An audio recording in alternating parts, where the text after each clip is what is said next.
Bueno, vamos a empezar otra entrevista con una invitada. Como siempre digo, traigo personas a las que quiero mucho, a las que conozco de algún lugar y en las que me resuena traerlas para compartir un mensaje positivo, un mensaje de aliento, un mensaje positivo, básicamente.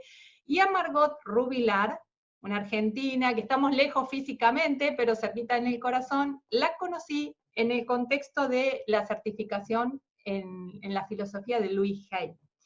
Y Margot ha hecho todo un camino ahí, se dedica a eso, da sesiones individuales, talleres grupales, se dedica básicamente a difundir esta filosofía de vida y quiero que la conozcan, quiero que la escuchen y quiero que Margot nos cuente en primera persona algunas de sus historia de vida o de su experiencia, pero básicamente empezando por, ¿a qué te dedicas, Margot? Un placer, Ana, estar acá con vos y compartir este ratito, ¿no? Vos sabés que, bueno, yo estoy trabajando la filosofía Louis Hay de hace unos años, como vos decías, estudiamos juntas y estoy dando talleres, bueno, en esta época estoy haciendo sesiones por videollamada, por la cuarentena, y ha sido una experiencia muy linda para mí, todo lo que me ha llevado a hacer este conocimiento de Louis Hay. Yo llegué a estudiar la filosofía de Louis Hay porque fui mamá a los 19 años y eso me hacía sentir muy frustrada, entonces empecé buscando a principios de los 80 qué leer, que me ayudara a salir de ese estado que yo sentía que mi vida era un desastre. Y empecé a leer los libros, libros como de Osho, que en ese tiempo no había muchos libros de autoayuda, de Buda, algo de metafísica, hasta que alguien me prestó un libro de Louis Hay y llegué a conocer su filosofía y su forma tan simple de enseñarla y de explicarla que me fascinó.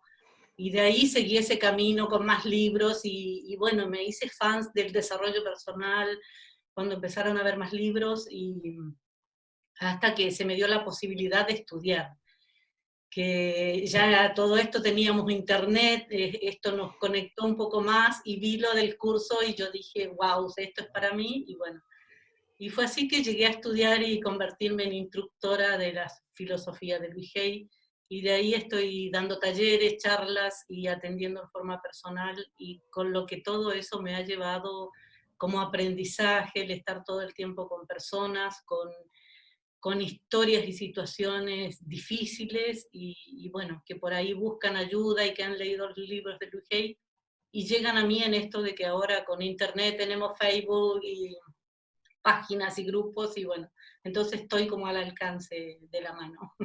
Para las sesiones individuales también, porque entonces eso que vos siempre has hecho como presencial, hoy por hoy se va convirtiendo en algo virtual y que excede los límites del Valle de Río Negro, de donde estás. Claro.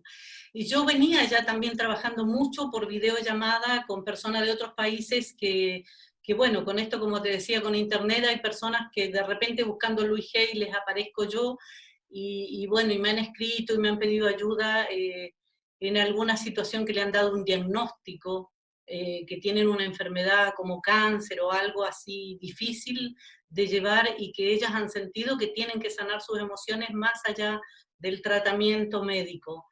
Entonces estaba trabajando por videollamada también con muchas personas de otros países, toda Latinoamérica y España, porque no hablo inglés, así que todo en español.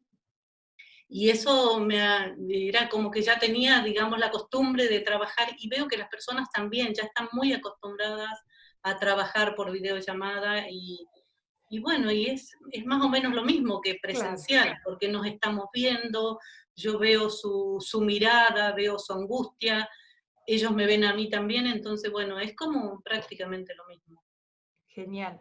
Margot, recién traías esto de que muchas personas llegan a tus sesiones o llegan a la filosofía de Luis Hay o alguna cuestión de estas de la mano de un diagnóstico o de una situación en la que ya la cosa apremia desde otro lugar. Pero yo quiero que nos cuentes un poquito cómo esto lo podemos usar, esta filosofía de vida, también como un preventivo para mantenernos sanos, para mantener nuestra inmunidad alta, porque creo que no es obligatorio que lleguemos a ese punto para conocernos o para darnos cuenta de la importancia de nuestros pensamientos.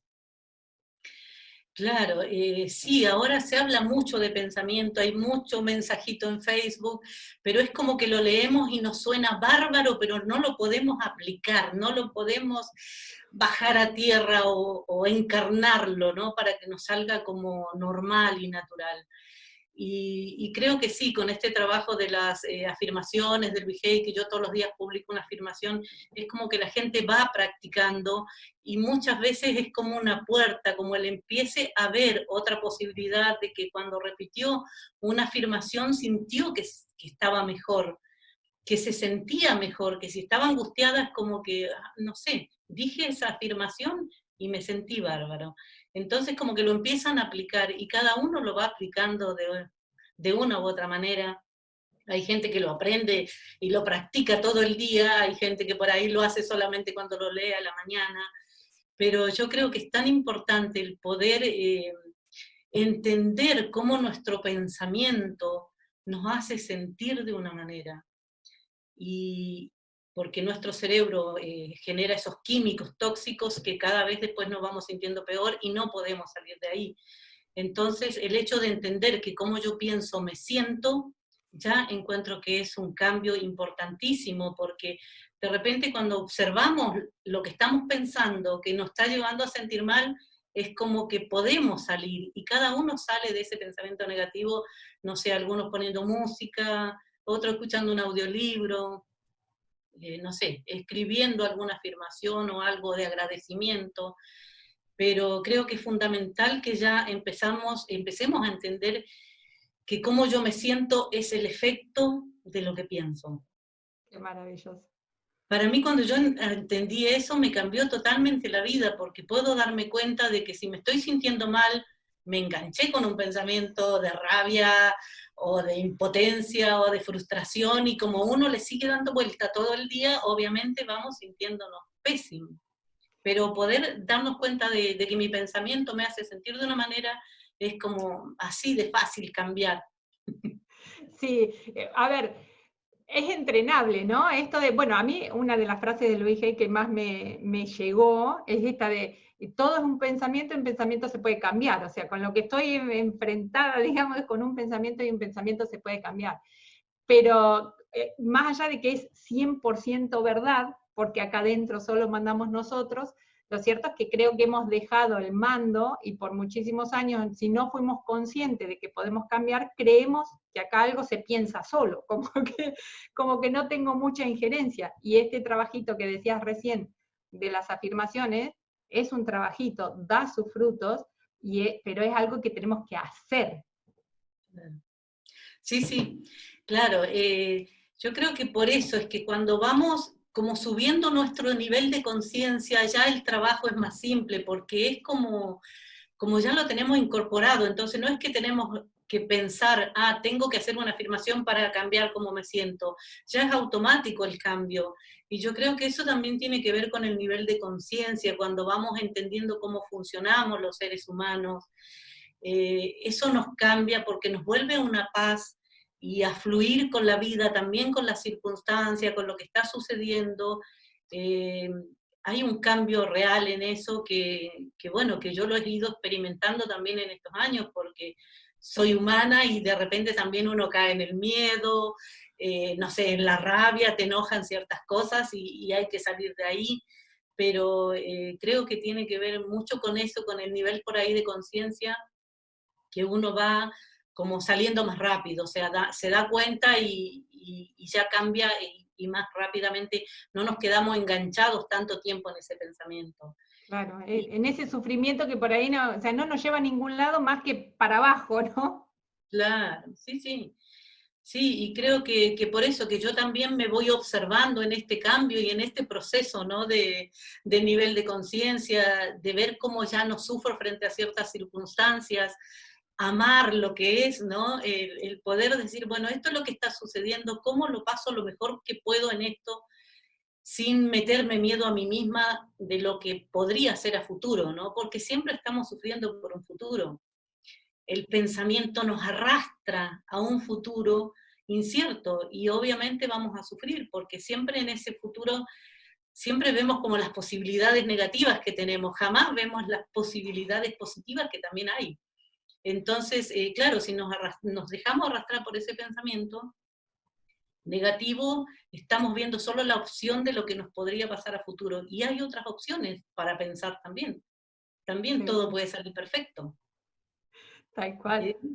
Y no Tal lo cual. vemos en ese momento en que empezamos a estar ahí, en ese tren de pensamiento, no vemos otra posibilidad. Y bueno, yo en esto he tenido la oportunidad de verlo en estos días, que yo ofrecí ayuda en mi grupo, y mucha gente me escribió porque la estaba pasando muy mal con la cuarentena, y bueno, y ahí yo me doy cuenta que mucha gente la está pasando muy mal por algo que no es real, porque dentro de todo están bien en su casa, su familia está bien, nadie se ha enfermado del virus, pero aún así ellos en su cabeza están vaticinando un futuro tremendo para su familia, ¿no? Y eso los hace llevar a estar sufriendo mucho la situación, ya sea por imaginarse una situación económica difícil que todavía no lo es, y bueno, los está llevando a sufrir hoy, por las dudas. Por las dudas, me encantó. Claro, Es sí, que sí. creo que el ser humano tiene como una adicción a sufrir por las dudas, ¿no? Es como esto que decías recién, existen en el futuro de todas las posibilidades todo, y solemos poner el foco solo en la parte negativa. Sí, sí. Margot los acompaña en las sesiones y en todo esto a entrenarse para para esperar lo positivo. Sí, yo estoy, o sea, cuando conecto con las personas que me han hecho como un pedido de auxilio, claro, cuando empezamos a ver y les empiezo a ver que solo su pensamiento, que hoy están sufriendo por algo que no están viviendo, y es como que automáticamente entienden, claro, o sea, que mi hijo sí quede sin trabajo es una posibilidad a futuro, pero también está la posibilidad que no se quede sin trabajo, o que encuentre algo mejor, qué sé yo, hay otras posibilidades. Y lo empezamos a sufrir, y entonces creo que esa parte, por eso, entender y darnos cuenta que la circunstancia, que lo que está sucediendo en este momento, podemos encontrar paz a pesar de este momento si yo con mis pensamientos estoy teniendo también pensamientos positivos y de paz, y viviendo el aquí y ahora, no el futuro. Qué lindo. Margot, tenés un libro que se llama Una persona como tú, Ah, y que, sí, tengo acá, mirá. me encanta, me encanta. Un libro que creo que transmite esto de que Margot no es una superdotada, una superhumana, una cosa diferente que cualquier otra, y que ha pasado de esta sensación que decías hace un rato, de sentirme frustrada por haber sido madre a los 19 años, o por la razón que cada uno elija, que si miramos con esa mirada todos vamos a encontrar algo por qué sentirnos frustrados, a una persona que hoy vive feliz y comparte toda su positividad con el mundo. O sea, diste un vuelco y siendo una persona normal. ¿Qué tenés para decirnos de eso? A alguien que pueda estar sintiéndose en el primer punto tuyo, ¿no? En ese de frustración o algo parecido. Claro, yo creo que todos en este primer momento de frustración es como que uno le echa la culpa a todo el mundo de lo que estás viviendo, ¿no? Y yo tenía a mis papás y, no sé, mi pareja que me dejó embarazada, ¿viste? Como si yo no hubiese estado ahí. Entonces es como que uno se va llenando más de odio y más de bronca, porque sentís que todos son culpables y sentís que sos víctima de la vida, como dice Luis Hay, porque yo sentía que la vida me llevaba a hacer cosas que yo no las había planificado, o sea, no relacioné, por más que 19 años parece que son muchos, yo era como muy inmadura e infantil y no relacioné que me iba a quedar embarazada, entonces el embarazo me llevó a juntarme con el papá de mi hijo, o sea, después eso me llevó a ser mamá, cosa que no estaba en mis planes, entonces era como que todo me superaba. Y yo obviamente tenía que inculpar a todo el mundo, y con eso me quedaba cómoda en mi estado de rabia y no hacía nada por mí. Entonces yo digo, cuando leí el libro de Luis Hay es como que me cambió, porque ahí entendí que realmente que todo lo que me había pasado hasta ahí no me definía como persona, que yo podía hacer un cambio hoy mismo para tener otra vida a la que a mí me gustaría. Y eso para mí fue realmente muy transformador, porque a todo esto debo haber tenido 20, 21 años, y era como que de ir perdida por la vida empecé a ver que tenía tanto por hacer, tanto por agradecer, porque ahí empecé a entender también que mis papás habían hecho lo que habían podido. O sea, a mí a los 18 años me regalaban muñecas. Claro. Soy la menor, entonces imagínate que ellos no vieron que yo había crecido y lo hicieron desde su corazón, desde su amor. Entonces para mí como que empecé también a poner un poco más de compasión en ellos y a verlos con otros ojos, que eso me hacía también sentirme mejor, ¿no? Y estar más predispuesta a, no sé, a todo lo que me tocara en la vida, las carencias económicas, porque si el papá de mis hijos también tenía 19 años, o sea que no teníamos nada, nada resuelto en la vida. Entonces, las carencias económicas, con un bebé, todos sabemos lo caro que es tener un bebé, o sea, en todos los tiempos, Sí.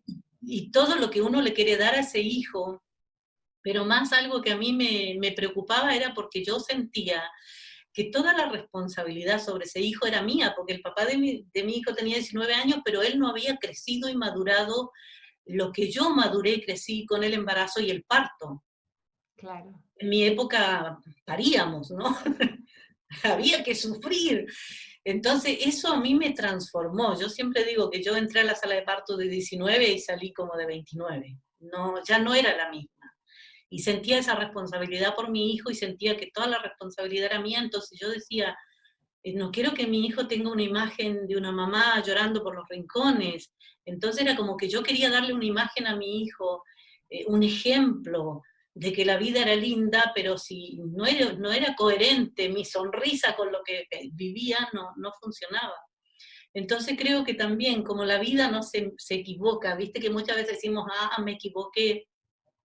Creo que la vida no se equivoca, porque el hecho de haber sido mamá a los 19 años, de que a mí me importaba tanto mi hijo, fue lo que me impulsó a querer encontrar cómo vivir una vida un poco más linda, poder disfrutar de mi hijo, poder disfrutar de la vida y de todo lo que tenía, que aunque era poco, tenía. ¿No? Claro. Entonces, eso me impulsó, eso me llevó. Y bueno, y la idea de escribir el libro, porque yo siempre cuento esto un poco en mis talleres de mi historia, cómo llegué a la filosofía de Luis Hay, y un día lo cuento en mi libro, había una periodista, y se quedó hasta el final del taller y me dice, Margot, ¿nunca pensaste en escribir tu historia? Porque me encantó cómo la contaste, no desde el victimismo, sino de cómo viste tu realidad y pudiste salir de ahí. Y ahí fue como que empezó la idea de decir, bueno, tal vez tengo una historia para contar, porque muchas veces como decimos, pero si no me pasó nada tan grave, ¿viste? Es como que queremos haber tenido muchas dificultades para decir tengo algo para contar, pero a veces sin tener tantas dificultades era como yo lo vivía. Claro. Entonces ¿Viste? de ahí Ahí salió el está. libro, de contar un poco mi historia y todo lo que me fue pasando a lo largo de la vida en estas cosas. Si bien hay muchas cosas que no las pude contar porque no me permitieron en la editorial, viste que ellos te analizan todo y Claro. hay cosas que no las podés contar, así que bueno, Bueno, pero no feliz tenían igual. que estar, diríamos. No tenía que estar, sí, sí. Hermoso, hermoso. Margot, después, a ver, de ese estado de frustración saliste con un libro. ¿Cuál fue el primero que leíste de Louis Hay? Pensamientos del corazón. Ah, mira. Y ese fue realmente por eso, y lo uso mucho yo cada vez que pongo afirmaciones y comparto pedacitos de texto del libro porque me encantó, por lo fácil que es de leer, porque, bueno, uno Sí, puede son, volver son sobre lo mismo. carillas simplemente. Claro, sí, sí, sí. Y me encantó, realmente creo que ella tenía una forma de explicar las cosas muy simple, y bueno, y a mí me gustaba leer y creo que eso también me ayudó porque yo no tenía plata para comprar libros, pero siempre había alguien que leía y intercambiábamos libros. Me había hecho socia de la biblioteca y me caminaba 20 kilómetros, 20 cuadras hasta la biblioteca y 20 de vuelta porque no tenía plata para el colectivo. Y bueno, leía muchas novelas también en esa época. Me encantaban las novelas de Cindy Sheldon, que lo cuento porque todas las protagonistas eran mujeres, heroínas, que lograban lo que querían, y a mí eso me inspiraba muchísimo. Y bueno, así que fue Pensamientos del Fue, corazón. ¿No? claro, Pensamientos del Corazón. Y bueno, me hice socia de la biblioteca, como te contaba, para poder leer, pero el libro de Luis Hay me lo prestó una persona. Yo intercambiaba muchos libros, y yo tenía uno de Isabel Allende, y yo le presté a ella uno de Isabel Allende. Nunca más vi a esa persona. Ella Mirá, se quedó con el de Isabel Allende y yo con el de Luis Hay. qué maravilloso. Entonces yo digo, era como si ya estaba predestinado ese libro para llegar a mí de alguna manera y quedarse conmigo. Qué lindo. Ni siquiera que intercambiaron dos libros de autoayuda, ¿no? Una No, no, novela. Bueno, no, qué- claro, es que sí. cuando las cosas tienen que llegar a nosotros, llegan, ¿no? Indefectiblemente. Te decía esto de que saliste de ese estado de frustración, te convertiste en una persona que iba logrando en la vida lo que quería, y un día te pusiste un desafío un poco más grande, de que esto de hacer el Camino de Santiago, sola, irte y ver qué pasaba ahí. ¿Qué pasó ahí? ¿Cómo fue todo eso? Bueno, el Camino de Santiago yo lo quise hacer hace muchos años que venía con esa idea, viste que también cuando hay algo como interno, es como que uno lo escucha.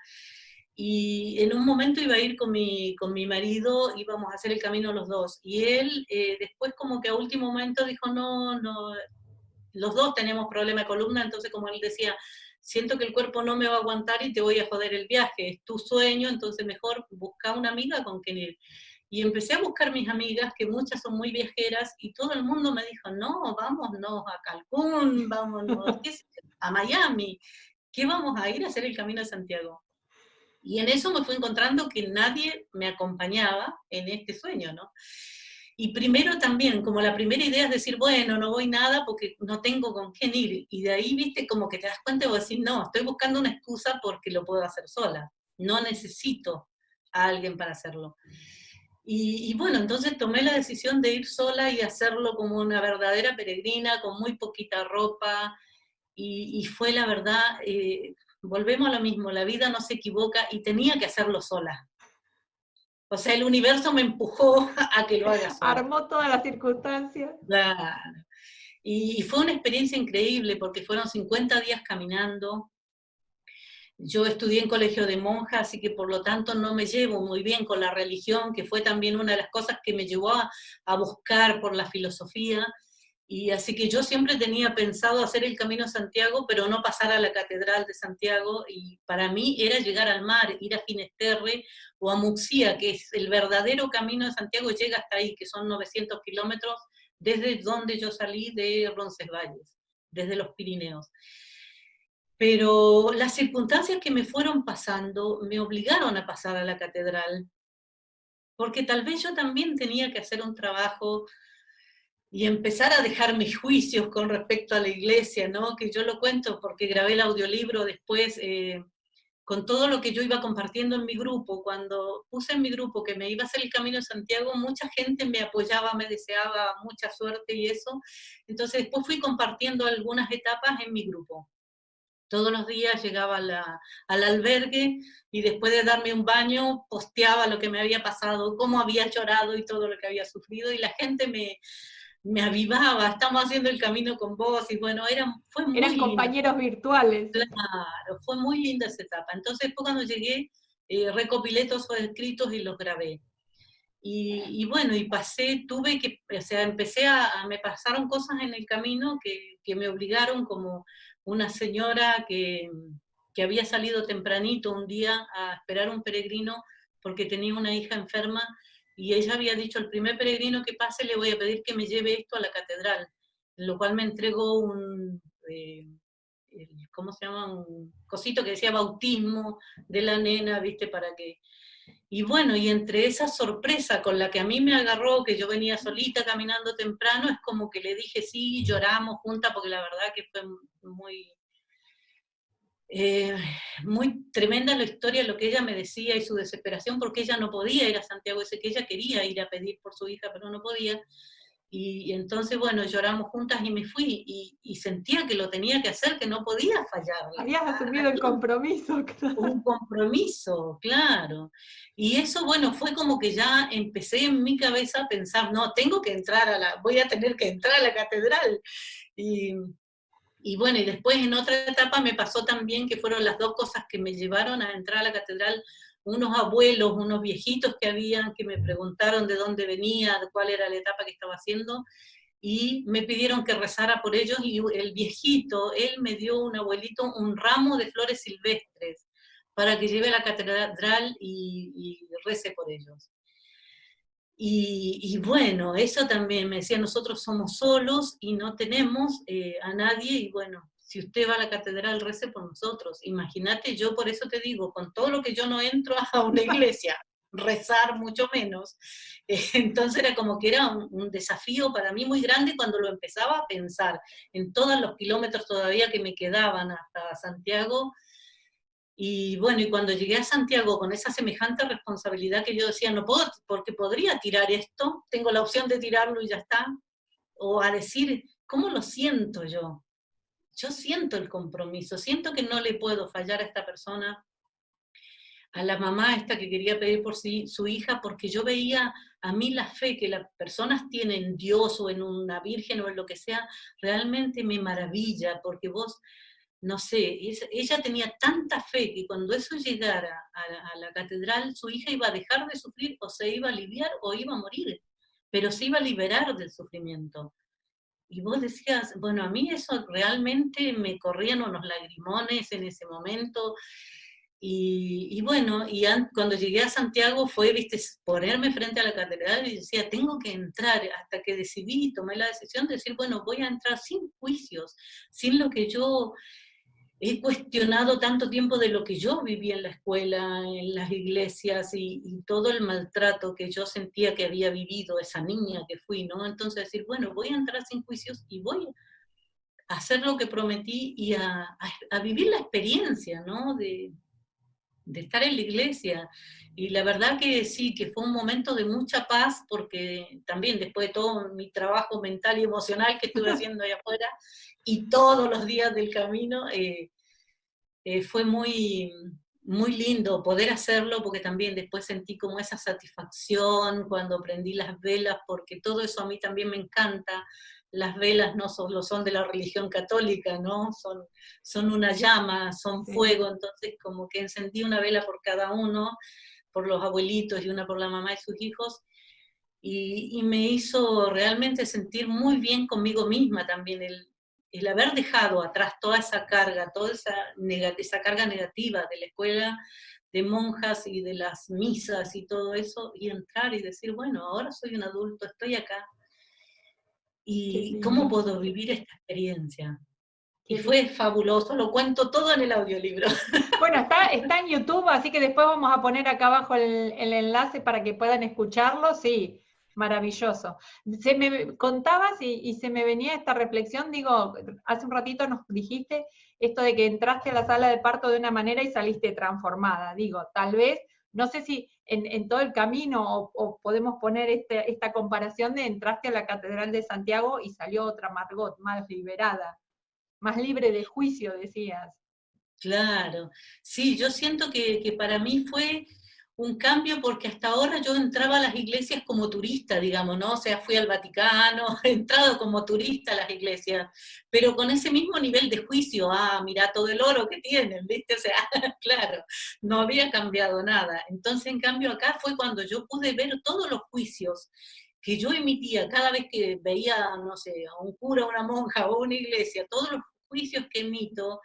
Entonces acá era darme cuenta, ser consciente de que esos eran juicios, de que eso había sido parte de mi niñez y de mi historia, y que hoy como adulto podía tomar nuevas decisiones y ingresar a esa iglesia y ver y vivir la experiencia de otra manera. Y creo que fue transformador eso, porque yo veía a las personas que caminaban, ¿no? Para abrazar al apóstol y todo eso, y yo los veía con esa emoción, con ese amor por esa figura, y bueno, me quedaba maravillada. Realmente ahí traté de ser como un niño, observar todo sin ningún juicio, mirar y ver cada persona, los rituales, las cosas que hacían, el que se arrodillaba, y lo sentía así en ese momento, porque no es una pose, ¿no? Y bueno, y me quedé maravillada observando un rato todas las personas que habían, lo que hacían, y bueno, fue muy lindo. Y saliste de la catedral y siguió el camino, porque Finisterre está bastante más adelante. Sí, sí. ¿Qué pasó ahí? Y seguí el camino y bueno, ahí tuve como, ya no me pasaron cosas muy importantes porque de ahí es muy poca la gente que va. Todo el mundo llega hasta Santiago nada más. Y me tocaron unos días de mucha lluvia, como, y no pasó nada importante. Pero llegar a Finisterre, a pesar de la lluvia con la que llegué, para mí fue también maravilloso, porque, no sé, era como que yo veía, porque obviamente ahí es como que estamos tan unidos con la naturaleza, así que observamos la lluvia, la sentimos, no es salgo y me pongo el paraguas, ¿no? O sea, es como que uno siente la lluvia. Y bueno, y yo miraba como la lluvia borraba mis pasos y yo decía, esto es el símbolo de lo efímera que es la vida, porque mis pasos yo los voy haciendo y se van borrando. Y llegué a Finisterre y bueno, y para ahí era como para mí muy lindo porque, no sé, escuchar el graznido de las gaviotas a la mañana cuando me levanté, al otro día recién iba a ir al faro, y, y bueno, y era hablar con la gente del pueblo, porque como es un pueblito muy pequeño de pescadores, la gente es como muy amable con los peregrinos que llegan hasta ahí, ya que son pocos, entonces quieren saber de dónde sos, de dónde empezaste el camino, porque se empieza el camino de varias etapas. Claro. Algunas personas hacen un par de kilómetros nada más y ya está. Entonces, ¿de dónde salí para hacer el camino? Me preguntaban y hasta dónde pensaba llegar, o si de ahí ya me volvía. Y bueno, y ahí era como que ya el cansancio de los 40 y tantos días que vas caminando se va notando en tu cuerpo, en tus piernas. Yo me había caído, me había torcido un tobillo y había días que me dolía más que otros. Pero bueno, llegué a Finisterre y era como cargarme las baterías charlando con la gente, estando en el mar, porque a mí me fascina el mar, y bueno, y seguir al otro día y hasta llegar a Murcia. Y bueno, y después es como que uno no quiere que se termine, porque también te acostumbras a eso de que cada día te levantás a las 6 de la mañana y caminás hasta otra etapa, y bueno, y ahí te vienen muchas cosas. Hay una parte del camino que se llama el Camino del Perdón, que a mí también me pasaron muchas cosas fuertes con eso, porque volvemos a lo mismo, yo no soy religiosa, entonces era como que a pesar de eso, yo no quería negarme la posibilidad de hacer lo que dice la leyenda, la historia de que hay que llevarse la piedra desde la casa para dejar ahí en la cruz de ferro. Y bueno, así que yo me llevé mi piedrita y en esa etapa de donde salí del albergue hasta la Cruz de Ferro era todo un montón de pensamientos, lo hago, qué absurdo, qué ridículo, no, pero lo tengo que hacer porque esto es lo que hay que hacer y qué tal lo que me pase por dentro. Y bueno, así que fue también ahí una experiencia muy linda porque ahí yo podía ver la energía, ¿no? Somos energía y ahí donde es como que todo el mundo va con esa carga, siempre todos tenemos algo que perdonar o perdonarnos, y se vivía una energía tan especial que las lágrimas corren, uno se pone a llorar, ves como la sincronía en las personas que van juntas, que se empiezan a separar sin hablar, para llegar a la cruz y hacer su oración o lo que cada uno sienta. Y bueno, también esa fue una experiencia increíble. Qué bonito, qué lindo. Bueno, todo un desafío, hacerlo sola y ahora compartirlo en este audiolibro que para mí es súper valioso porque como vos decías, es como tu relato del día a día, no es que lo escribiste después, es Claro. lo que fue pasando en cada etapa. ¿Te encontraste personas de otras religiones en el camino, Margot? Sí, y muchísima gente también que estaba haciendo el camino porque había ido a México, porque había ido, no sé, se conocía el mundo entero, había ido a Las Vegas y le faltaba hacer el camino, o sea, sin ninguna idea de lo que era hacer el Camino a Santiago, o desde la forma más espiritual o desarrollo personal, que yo lo quería hacer como desarrollo personal, y mucha gente lo hace obviamente católica, por la religión y por llegar a la catedral. Pero hay mucho, obviamente, gente extranjera, mucho japonés, mucho chino, no sé, gente de muchas nacionalidades. Yo como no hablo inglés estaba muy limitada porque en realidad la mayoría de la gente en el camino no hablaba español. Mira, Yo cuando dije voy a ir a España, total no tengo problema que no hablo otro idioma, y llegué allá todo el mundo hablaba inglés. Entonces era muy poca la gente que hablaba español. Pero sí, cada uno lo hace por un distinto motivo. Hay gente, yo conocí a una señora que lo estaba haciendo porque le habían diagnosticado cáncer y ella estaba haciendo el camino antes de decidir qué hacer con ella, si hacer quimio o buscar terapias alternativas. Y bueno, eso fue muy emocionante porque empezamos a charlar y después hablamos del Luis Hay, y después yo le conté que era instructora de la filosofía del Luis Hay y me abrazaba, no sé, emocionadísima, porque ella venía leyendo esos libros tratando de buscar otra forma de sanar que no sea solo quimio u operaciones. Qué Así lindo. que, bueno, experiencias muchísimas. ¿Se cumplió el objetivo en ese viaje, Margot? Sí, creo que sí, sí, sí. Yo llegué fascinada, renovada, porque cada tramo a uno le pasan cosas, de repente te sentís muy frustrada. Yo cuento que en un momento no conseguí albergue, porque yo para hacerlo como peregrina no quise reservar albergues donde quedarme. Entonces yo decía, me voy a quedar a dormir donde toque, donde haya un lugar. Pero como éramos muchos los peregrinos, porque yo fui en la primavera española, o sea, otoño nuestro, en esta época, fui el 1 de mayo, estaba allá. Y entonces, claro, llegaba de repente a un horario y no había gente, o sea, estaba lleno, no había albergues, y uno empieza a sentirse frustrada porque estás cansada, acalorada, con ganas de darte un baño, y no conseguí albergue. Bueno, entonces te empezás a sentir frustrada y decís, ¿qué estoy haciendo acá? Pero me vuelvo a casa, ¿viste? O sea, esa necesidad de volver a nuestra zona de confort. Y lo mismo cuando me caí, me planteaba, pero ¿qué estoy haciendo acá? ¿Por qué no me vuelvo? No tengo que demostrarle nada a nadie, o sea, sí era mi idea ir al camino, pero viste, es como que ahí te lo replanteas. Y entonces también el poder verme, esa Margot frustrada porque estás acalorada, porque estás cansada y no conseguís albergue, y empezar a verte y tomar conciencia de eso y decir, wow, qué horrible me estoy sintiendo. Claro, está genial. ¿Te acompañó alguna afirmación en particular durante el camino o simplemente, bueno, yo entiendo que es tu filosofía y las usarás todo el tiempo, pero ¿hubo alguna que te acompañó? Sabes que a mí la que me acompaña de toda la vida es todo está bien en mi mundo. Decir eso para mí es mágico. Yo si estoy, no sé, acá vivo en un lugar donde hay mucho tráfico porque cruzamos el puente para Neuquén, y si yo digo todo está bien en mi mundo, es como que la gente me deja entrar en la ruta, todo fluye, y yo siempre lo pruebo eso porque de verdad funciona el que traer ese pensamiento. Entonces yo cada vez que estoy en una situación difícil, es decir, todo está bien en mi mundo, y es como que automáticamente veo algo que no estaba viendo, una solución a un problema, no sé, el poder entrar a la ruta, no sé, el que todo salga perfecto, para mí eso es mágico. Si voy a una oficina donde hay mucha gente, me repito, todo está bien en mi mundo, si estoy apurada y alguien me dice, ¿qué número tenés? Mirá, tengo tal, y son 20 números antes, y vos decís, wow, Funciona. funciona. Sí, Me encanta esto que estás trayendo del tránsito, del número en la fila, qué sé yo, porque creo que también puede haber una creencia de que, bueno, estas afirmaciones hay que usarlas en situaciones que el ego te va a catalogar como más importantes o más serias o no sé qué, o más espirituales, cuando en verdad funcionan hasta para estacionar, o sea, funcionan para lo que sea.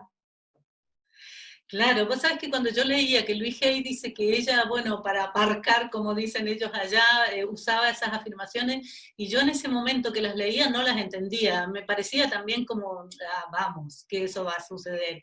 Pero cuando las empecé a poner en práctica, he tenido experiencias increíbles de ir a lugares donde vos sabés que es muy lenta la atención y vos tenés un tiempo limitado, y estás pensando, bueno, o me frustro, decir, acá nadie sale temprano, esto es un desastre, o me pongo en modo de paz y de una energía positiva, y bueno, y es increíble, por eso te digo que aparece una persona que te dice, ¿qué número tenés? Porque yo no me voy a quedar, tengo tal número, y faltan 3 personas para que te atiendan, entonces vos decís, wow, y he terminado hace unos días haciendo 3 cosas, no sé, en 2 horas cuando pensaba que me iba a llevar toda la mañana. Entonces vos decís, eso es fabuloso.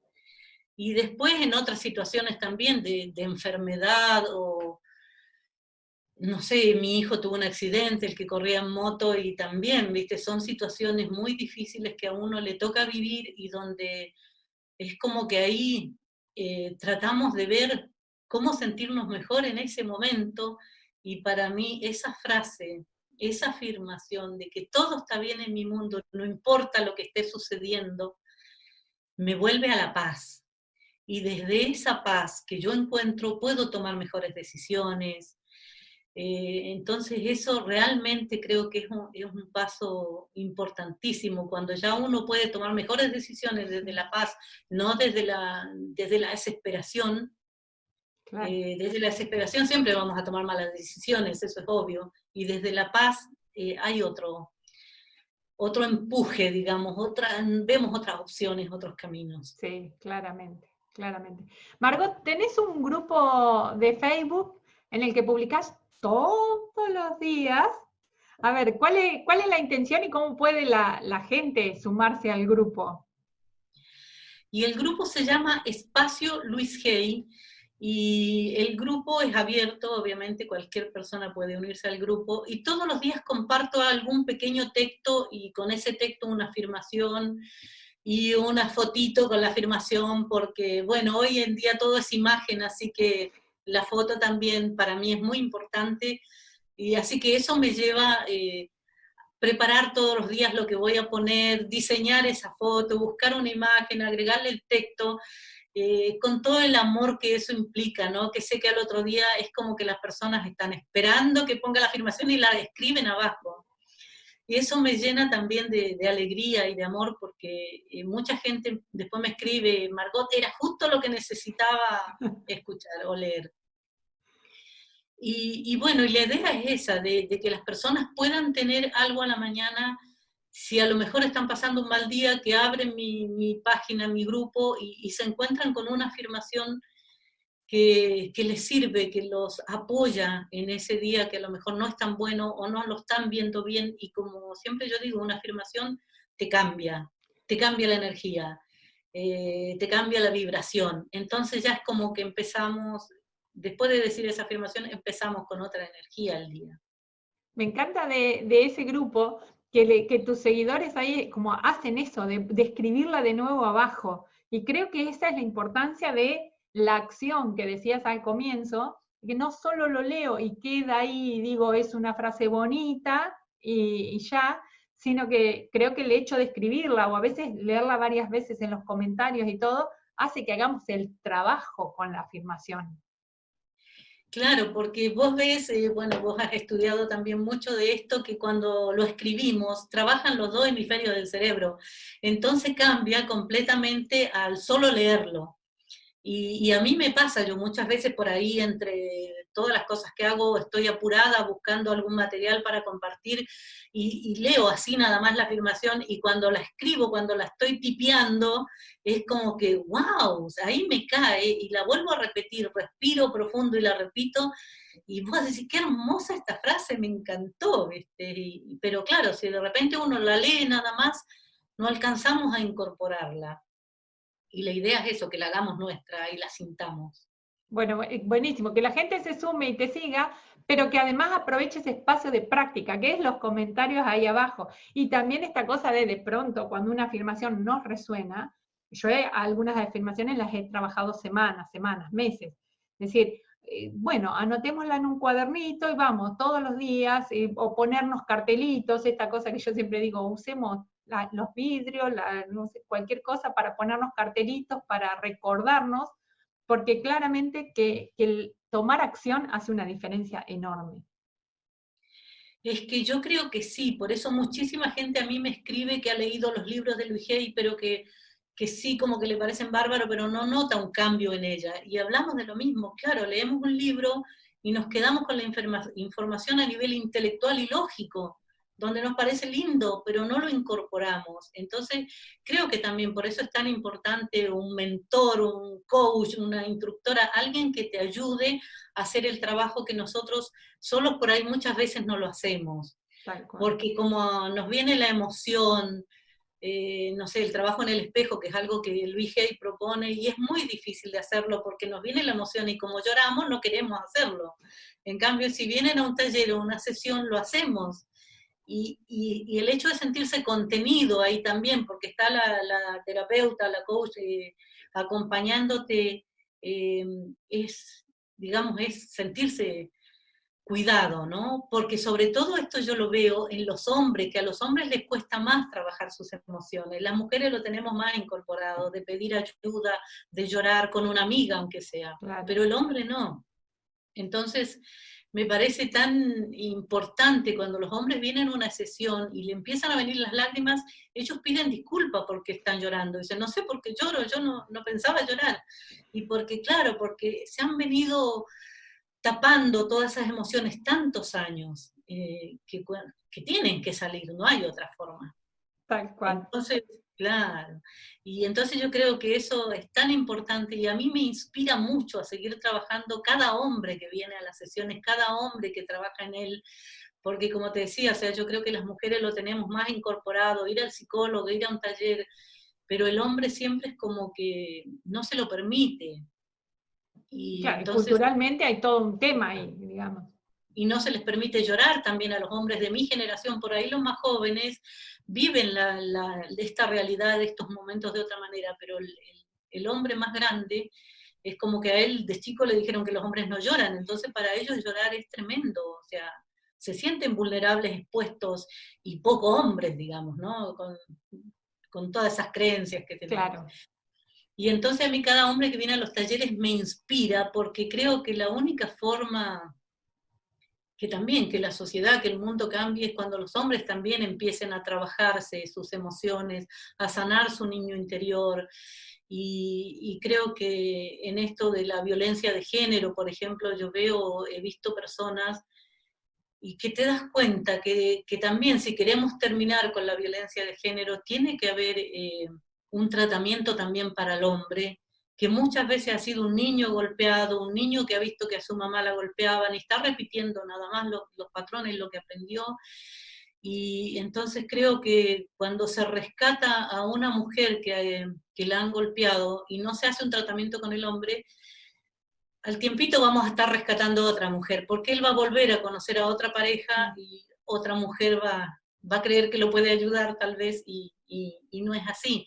Entonces creo que para el hombre habría que darle la oportunidad también de que sane su niño interior, de que se pueda autoconocer y ver de dónde viene toda esa ira y esa violencia. Y creo que es maravilloso. He trabajado con personas violentas que ellos mismos se han dado cuenta en ese momento de decir, claro, pero es que para mí esto era lo normal. Claro. Era el patrón, el mandato, lo Nada. conocido. Sí, sí. Me encanta esto que estás diciendo, Margot, porque coincido, o sea, cuando hay un niño herido, no importa si es niño o niña, digamos, es cuestión de trabajarlo y que pueda sanar, que siempre se puede, en cualquier momento, a cualquier edad, bajo cualquier circunstancia, hayamos recorrido el camino que hayamos recorrido, nos hayamos mandado las macanas más grandes, siempre se puede. Claro, es que sí, y también volvemos a que como de repente hay mucha culpa y todo esto de que si como que vos sos el malo porque golpeás y a lo mejor es un comportamiento nada más violento que estás teniendo, no sos una mala persona, o sea, podés cambiar, porque tu ser sigue siendo ese ser dulce y maravilloso de que cuando eras niño. Ahora, ¿qué pasó con ese niño que era tan tierno y dulce cuando era un bebé hasta este hombre que hoy se convierte en golpeador, en abusador? Entonces, creo que cuando las personas no se sienten tan discriminadas por lo que han hecho y se pueden mirar hacia adentro, hay un cambio increíble y creo que es necesario.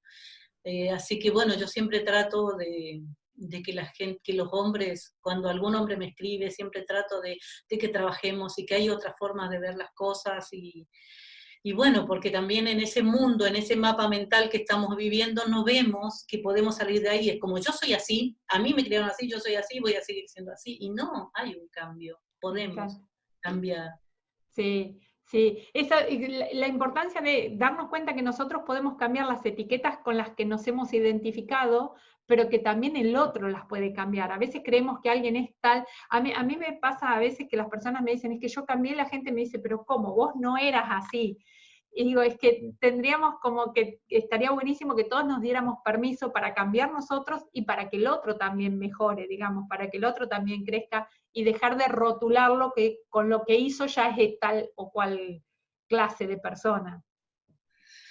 Claro, lo que pasa es que sí es difícil porque juzgamos mucho los seres humanos, juzgamos todo, lo bueno, lo malo, o sea, si alguien hace algo bueno también lo juzgamos, porque, ah, Sí. míralo, claro, entonces es difícil, pero sí, yo creo que también, si empezamos a aprender, ahora también veo que hay mucha gente joven que está en esto de hacer distintos cursos, de sanarse y de aprender más para enseñar.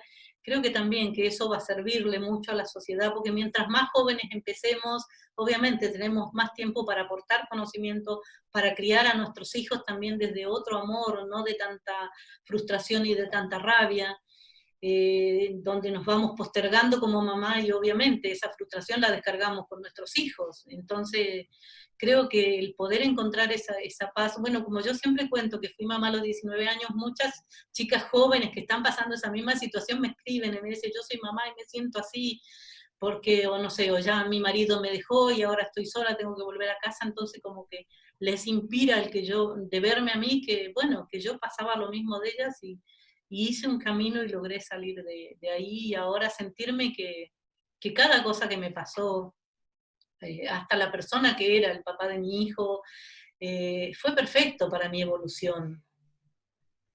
Así de infantil como era, ¿no? Fue Claro. perfecta para mi evolución. Entonces creo que sí, que todo eso que en un momento uno lo ve, como yo digo, mi familia también era como que se decepcionó y me decían, te jodiste la vida, sos una tonta, y vos decís, claro, eso que en un momento se veía tan mal, después empieza a darse vuelta y a decir, bueno, si yo no hubiese sido esta mi vida, no hubiese llegado a ser lo que soy hoy.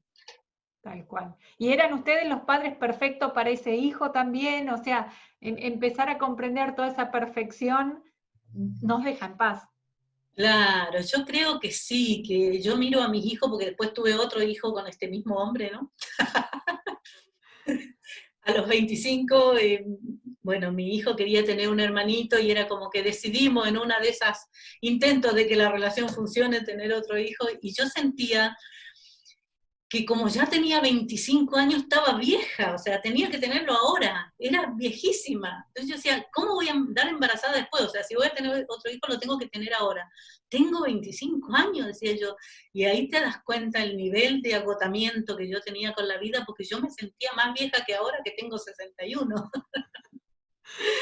Sí. Y claro, entonces para mí era tremendo eso, y entonces, bueno, tuve otro hijo y veo ahora a mis hijos que ya son adultos, con, digamos, mirando y observando las cosas y decir, no, estos hijos eran perfectos para nosotros, así con todas esas carencias, que nació el primero, carencia económica, el segundo ya nació un poco mejor, ¿no? En otra situación económica y bueno, ellos se aman como hermanos también, a pesar de los 6 años de diferencia que tienen, son muy unidos y bueno, siguen siendo unidos Qué ahora que ya son lindo. adultos, y es hermoso verlos. Y bueno, ahora no los puedo ver en la cuarentena, los extraño. Sí, bueno, pero esto también pasará. Todo está bien en mi mundo. Sí, sí, sí, seguro. Y tenemos todas estas ventajas hoy en día de, no sé, las videollamadas, las fotitos, los videitos que me mandan de mis nietos, porque mi hijo mayor tiene mellizos, tiene unos 2 varoncitos, y el otro, el más chico, va a ser papá ahora en septiembre. Ah, Así que voy a ser abuela otra vas a vez. ser abuela otra vez. Sí. Maravilloso, maravilloso. Entonces, Margot, tu trabajo lo seguís haciendo virtualmente. ¿Seguís ocupada a pesar de la cuarentena? El grupo, por supuesto, porque el grupo de Facebook ahí todos los días, porque es 100% virtual, pero esto de las sesiones, entonces si alguien te quisiera contactar, puede ahora tomar sesión virtual y es igualmente efectiva. Sí, sí, sí, y ofrecí en la cuarentena mis servicios gratuitos, porque yo siento que mucha gente está necesitando realmente una ayuda y no la puede pagar. Entonces, para mí, llegar a las personas, poderlas ayudar y hacerlas sentirse mejor o ver este momento de otra manera me parece importantísimo. Así que estoy trabajando, ayudando a las personas de gratuito y bueno, y la verdad que es muy gratificante todo, porque cuando veo el cambio que hay en la gente, de que estaba viendo el mundo, la idea y la vida de una manera y la ve de otra, y ya eso lo puede compartir con las personas que están en su casa, en su cuarentena, con sus hijos, con sus nietos, y me parece fabuloso, porque realmente, bueno, con esto de la videollamada vos ves que uno se ve, o sea, yo veo el cambio de las personas desde su mirada, Sí. desde su rostro, a la angustia que tienen cuando empezamos a cuando terminamos, y saber que pueden contactarme otra vez y otra vez caen en angustia o en fobias, en ansiedad, y bueno, y que hablamos sobre eso y que le damos otra mirada, que lo observamos, bueno, hay Qué un lindo. cambio muy importante. Yo, en nombre de toda la gente, te súper agradezco esta generosidad con la que estás compartiendo, nada, hasta, no sé, el audiolibro del Camino de Santiago lo tenés colgado en las redes, el grupo este que alimentás a diario, esta disposición ahora en cuarentena de decir, che, si alguien necesita, avise, y esto también que trajiste hace un rato, ¿no? Animarnos a pedir. A veces hay personas que porque les da vergüenza o porque no saben pedir. Yo digo, hay pedidores compulsivos a veces y hay otros que realmente necesitan pedir y no saben hacerlo, pero que se atrevan, que también pedimos y ofrecemos de los dos lados. Pero te agradezco enormemente porque estás haciendo una labor enorme para las personas, así que gracias por eso. ¿Alguna otra cosa que quieras agregar, Margot, de cómo se comunican con vos, dónde te encuentran y esto? Bueno, yo tengo también la página de Facebook y eso, y la gente me envía mensajes por ahí o por el grupo, y mi teléfono también es público, está en la página, Perfecto. y así que no, de todas maneras me pueden ubicar como quieran, y sí, yo estoy ahí, siempre me hago un tiempito para charlar con la gente, trato de acomodar mis horarios, y sí, entiendo que en este momento es muy difícil para muchas personas, entonces tengo como ahí como una asistencia gratuita, porque también hay gente que por ahí escribe que se quiere suicidar, o sea que no están viendo otra posibilidad, digamos. Qué lindo. Así que bueno, para mí también es muy lindo porque el hecho de que la gente me vea, que siempre estoy publicando algo, hace que confíen en mí para escribirme y contarme lo que les está pasando. Entonces también eso es muy lindo para mí, con mi niña interior feliz siempre con eso. Sí, bueno, yo la súper recomiendo, Margot, la conozco, como le dije al comienzo, y me parece un ser absolutamente amoroso, así muy, muy, muy lindo, muy íntegro entre lo que pienso, digo, siento y hago, así que nada, yo te auguro muchísimos más éxitos de esto de seguir feliz y plena por la vida, y te agradezco profundamente en nombre de un montonazo de gente que estás ayudando en este momento y siempre por esa dedicación tan auténtica, tan linda que haces. Margot, te quiero hacer una última pregunta para ir cerrando, y es, ¿qué querés ser cuando seas grande? Sabes que yo quiero ser una viejita sabia, vivir con sabiduría, sin resistencias, sin juzgar nada y a nadie, ¿no? Vivir en modo amor. ¡Ay, qué linda! Eso es lo que me gustaría realmente. Me encantó, me encantó. Bueno, muchísimas gracias, Margot, desde Chipoleti, allá desde parte del sur nuestro. Gracias por tu tiempo, por estar, por haber aceptado este cambio de día que te propuse porque ayer no podía. Gracias por tu disposición, por tu amor, por tu entrega, por todo. Gracias, Margot Rubilar. Muchísimas gracias a vos, un placer. Un gustazo.